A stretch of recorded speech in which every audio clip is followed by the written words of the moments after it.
ntabwo byashobokaga mu buzima bwanjye. Ubusore nabayemo natangiye ku musore muri za 76 niho natangiye gukorera amafaranga. Twakoreraga amafaranga 5 ku munsi, igiceri ca 5. Tuzamutse mu ntera dukora igiceri c'10, tuzamutse mu ntera dukorera 50.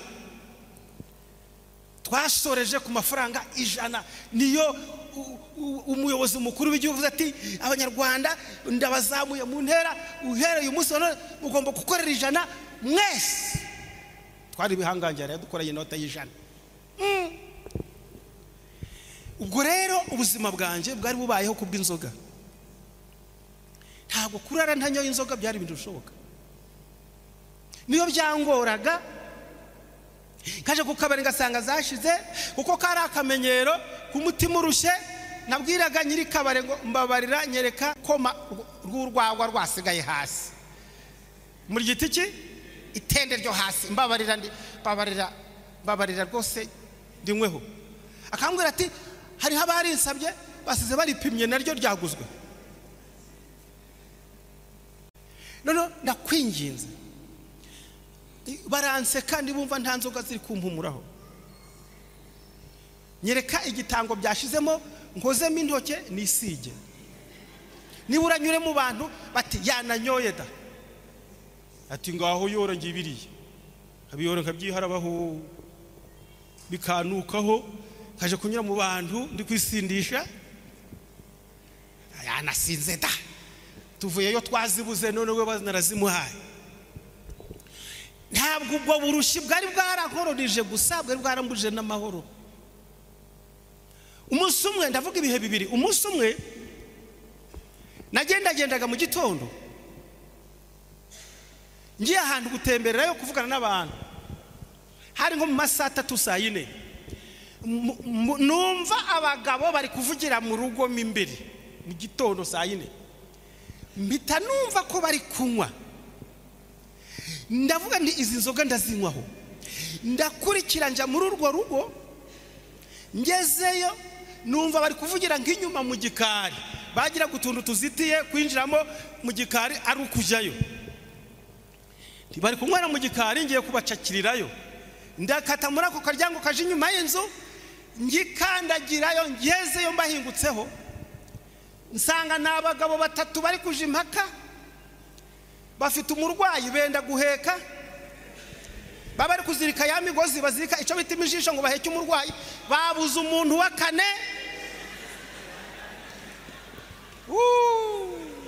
Kandi mu muco nyarwanda nta mugabo nta muntu ukwepa ingobyi. Bati dore wa 4 yaje, are ubu twagiye.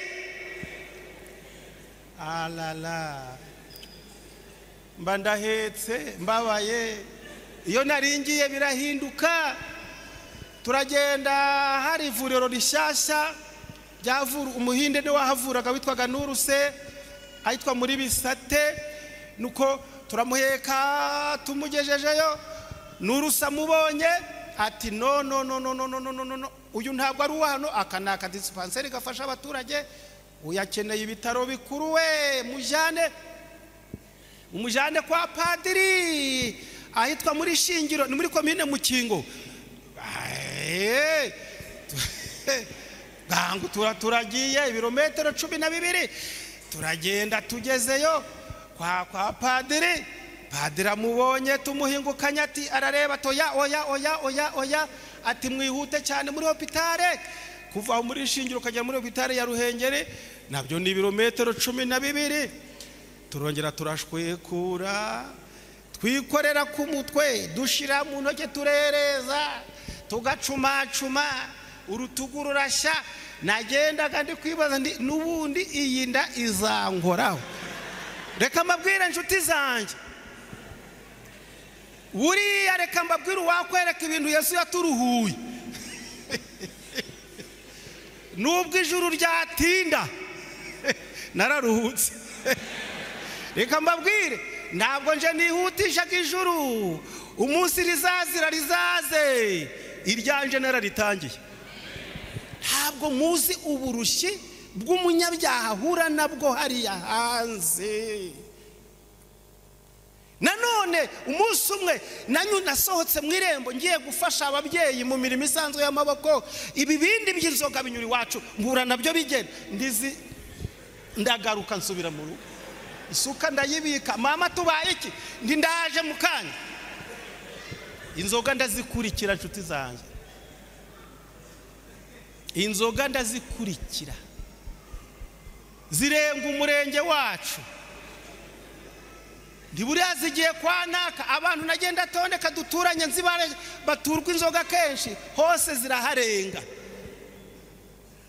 zigera mu wundi murenge witwa Nyarugina naho ziraharenga, zigera muri komine Mukingo, havuga ndibyo byose narushe zambabaje, ninsubirira yaha barazinywera hariya naruhiye ubusa, ndazikurikira ndashikama ndakurikira komine Mukingo tuja kuyisoza,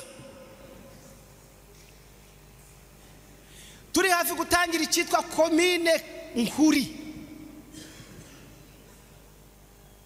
twari gusoza komine Nkuri ndinjira muri komine Karago ya Gisenyi, bataragera muri Nkuri barangije Mukingo, hejuru ahitwa mu Byanga ahitwa Irubaka barananirwa, ibibindi bibagoye baratura ngo baruhuke, nanje ndahagarara ndabareba, aha si niho bazizanye kuko ndavuga nti byari byose bari hafi aha ngaha, baza umusaza wari washoreye muzehe ati ko twakoranye urugendo muri kugana nkahera, umusaza arambwira ati mwana wanje, bari bavuye ahantu hitwa Muninda herekeza nko muri komine Nkumba aho komine Kinigi yatangiriraga, noneho arambwira ati tugiye ahantu hitwa Irega,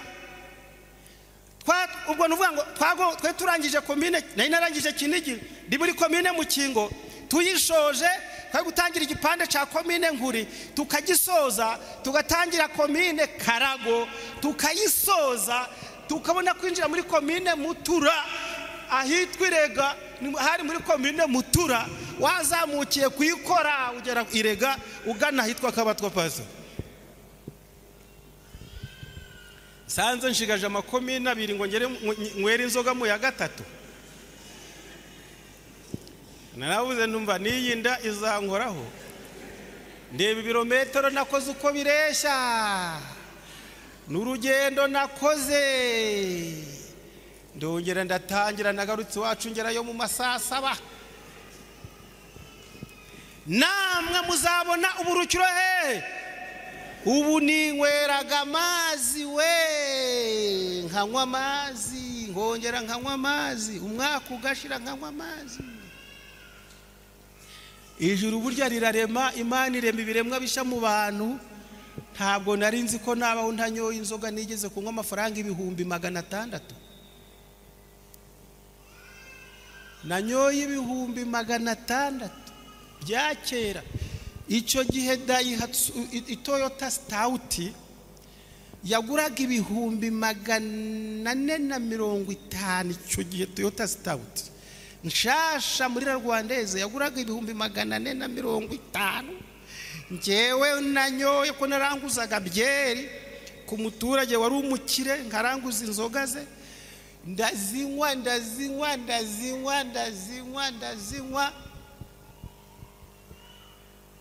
bankoreye imibare nsanga nanyoye 600, nsanga ntabwo nzaba mu Rwanda, ndahunga ndigendera, nigira muri Zaire, ndavuga n'ubu ngubu muri Zaire nzaza narateguye uburyo bwo kuzagirira nawe uriya mucuruzi, nzaza mfite bwabumaje bw'abazayirwa, nzaza nzi gukubitisha inkuba, nzaza nzi kumuhetamisha umugongo, nzaza ndamureba mu mame ahita huma, nibyo ngiye gushaka, ngezeyo nshaka aho babitangaga ndahabura, sanga ibisore by'ibibandi biri kwiga gutera amakofe mu mujyi wa Rucuro, nanje mbana nabyo tugaje turiko turaterana amakofe, niga amakofe, bambonye abapfumu umupfumu arambwira ati rero ngiye kuguha ibuye, ati nje ntangaga amabuye y'ubumaje, iryo buye rizamera rite?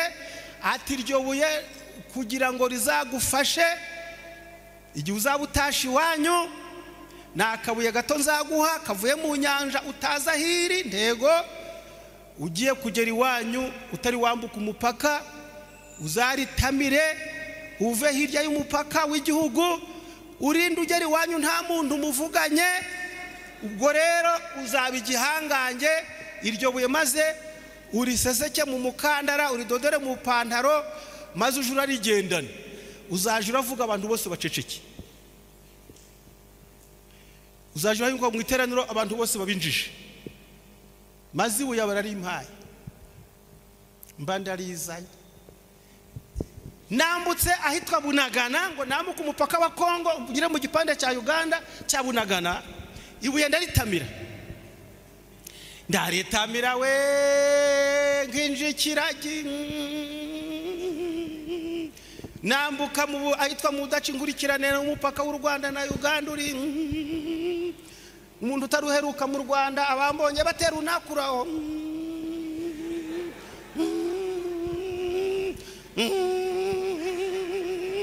ndashinyiriza we ibuye ndigeze iwacu nta muntu tuvuganye, ndaryiringira, naritaye ndabatizwa nk'ejo bundi. Navuze ndi uri ibuye ndi umwene Yesu, ubundi ataje sigara n'ububuye ngiye kuremwamo ikiremwa gisha. Iryo buye ntaco ryamariye na gitoya, ahubwo maze kwakira Yesu nibwo nagiye kuri wa mucuruzi musaba imbabazi. Imanza zarina muranje ndamuriganye ndamutsinda, ariko nariganye sinya imbitamo guhunga ngatazanyicisha. Subira mu rukiko no kubabwira nti rwose urukiko nimero iyi y'urubanza ntabwo iri mukuri, narabeshe. Faranga barayabara kubwa Yesu, sambu nagomba guhabwa mu muryango icitwa 8, shamunari iragurishwa, sambu hafi hegitari iragurishwa, subiza ibyibano, saba imbabazi abona himukiye bari benshi, ndetse ndafungwa inshuro nyinshi, naje gusaba umuntu imbabazi, nakwibye isabune n'ipaki y'itabi, atireka da ni butike yose, akanshakira ibihamya ngafungwa, ariko ntafungwa bagasanga aho bamfungiye navuye kwasaba imbabazi, bafungiye kuri komine basanga navuye gusubiza y'imisoro y'imyaka 8, urugumesera ziyuko nsubiza ibyibano, mvamo kubw'ubwo buhamya bwa mbere. Yesu araruhura, ntimukavuge ngo ubukristo ntabwo ari umunyenga, ubukristo si ubunyadini, ubukristo si ukwitwa irindi zina, ubukristo ni uguhinduka ibitari ibyo amanjwe masa, ibitari ibyo amanjwe masa. Nubwo waba nde nangiye kuvuga amazina, ntagirira impanuka mu rusengero, ayo mazina ndayaretse. Uko witwa kose izina ryiza ntiryabujije umukobwa kugenza gute. Uburuhukiro rero bwa gatatu n'ubwa Yesu, bararuhuka bamwigiyeho, abo babaye imbata za Yesu bararuhuka, maze bikabarehereza mu buruhukiro buheruka ubundi bwa 4 ibyahishuwe cya 21. Hari isoko y'uburuhukiro bwa nyuma. Uburuhukiro bwa mbere ni Sabato, umunsi wa 7. Uburuhukiro bwa kabiri n'ubwa Yosuwa bwaratsinzwe.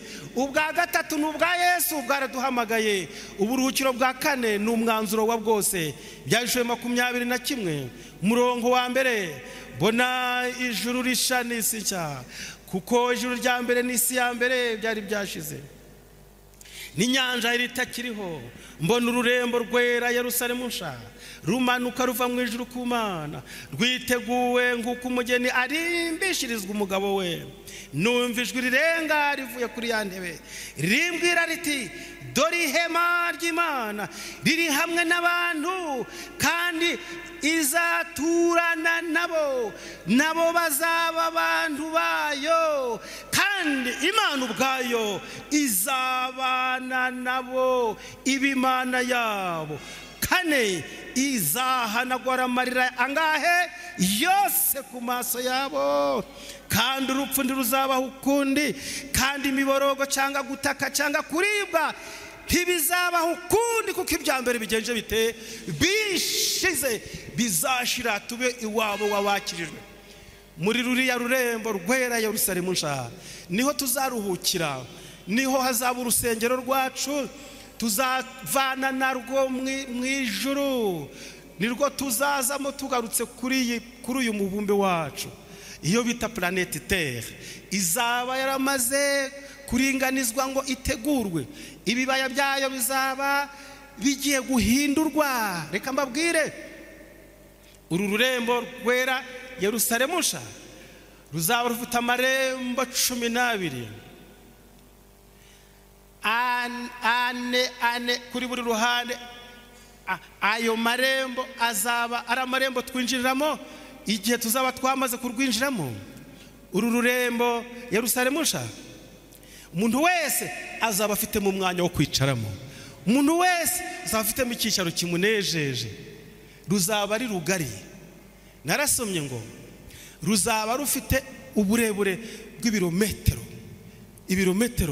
600, ubugari 600, uburebure 600. Ni hanini pe, ni hanini rwose. Mbese hazaba hangana n'u Rwanda? Imibare ivuga iki? U Rwanda rufite 26,000 mu Kinyarwanda, 26,330. None gushaka ubuso bwa rura rurembo dukora iki? Ni 6 ni kangahe? Ubuso ni ibihumbi bingahe? Ni ibihumbi 360. Murukumva rurukungana n'u Rwanda se? Ururembo ntiruta u Rwanda nk'inshuro 10, nk'inshuro 10 zagomba kubamo. Hazaba ari hagari, ari hanini, kandi hazitiwe, ntacadusangamo, ariko ng'abantu bazaba bashobora kurebamo bakahamenya, bakareba abarimo bakabamenya. Ururembo ruzaba rubonerana, ruzitiye n'uruzitiro rwa metero 140 uburebure bwa. Bazarebamo, barebemo abantu, kuko abanyabyaha icyo gihe kizagera bazurwe, bazazurwa, barebe Yerusalemu nsha iri nka hariya. Ngwiki babandi barimo nibanga, ni babandi baturaga ibyaha, babandi rugo bari gusaba imbabazi, babandi ngo bakubitagura urushimu musaba gahindura ubundi. Ntabwo iriya habi wabo hazabi wacu, ngo Satani azababwira ati nije wabazuye, nimuze tuhabambure bara turabakura mu mwanya umwe gusa, ngo bazananura ibifaru byabo, kuko ibifaru nto bizaba byaraboze mu myaka 1000 bizaba bikiri bizima, nto biboraga biriya mureba. Umuntu wese ngo igisasu batabye mu ntambara ya mbere y'isi yose n'uyu munsi kiracyari kizima, ntabwo bibora. Bizaba mu myaka 1000 byakoranywe ikoranabuhanga, mu myaka 1000 bizaba bikiri bizima. Bazabinanura bati tugiye kuhafata tuhajane haba hacu. Ngo Yesu nibwo azavuga ati mubandekere bariya ni jewe ugiye guhangana nabo. Hari ikintu cambabaje, umuhanuzi ngo ararebye aravuga ngo abamwe biteguraga gutera uwo murwa, abandi ngo hari ikipe y'abantu, itimu y'abantu bari kurira cyane, ngo bari gushavura kurenza abandi bose. Iyo nteruro yarangoye kuyumva neza. Ngo marika ndamubaza ngo niki gitumye bari abantu bari kurira kurenza abandi bose? Marika arambwira ati bariya impamvu barira bihambaye, bahushije intego. Bariya baruhukaga isabato umunsi wa 7, bari barabyumvise byose, ariko ntibahagarariye ukuri uko byari bikwiriye. Bari babizi ntibabishira mu bikorwa. Niyo mpamvu bari kurira kurenza abandi bose, kuko uru rurembo bari bararwize, kandi bazi neza ko bize yuko iki gitero abagiye kugaba kitaratsinda. Bari babizi. Nibwo marayika nijuru Yesu azatanga itangazo riheruka, arimbure abanyabyaha, umuriro uzaturuka hasi no hejuru. Burya narasomye nsanga iyi si yacu izarimbuka tuyiriho, izarimbuka turi hano. izasha tureba, izatokombera turi kuri iyi si, ngo ariko umurwa wo uzarindwa n'ikiganza cy'Imana. Ngo nk'uko Imana yakomeje kurinda intore zayo, niko n'uwo murwa uzarindirwa mu isi iri kurimbuka. Isi izarimbuka ishye itokombere, imisozi izarangira, inyanja ntiyari ikiriho, ibyaremwe byose byahinduwe ukundi, isi yongera kumera ubwatsi bwiza, hameramo amatunda meza. Aho niho iwabo wabakijijwe, niho tuzaruhuka by'iteka ryose. Ni bande tuzahurirayo mbese? Kubwo kwizera, ibiganza byanyu ntibigacogore, muhagarare mushikamye, mwiringire Yesu, azabeza abatunganye kandi azaba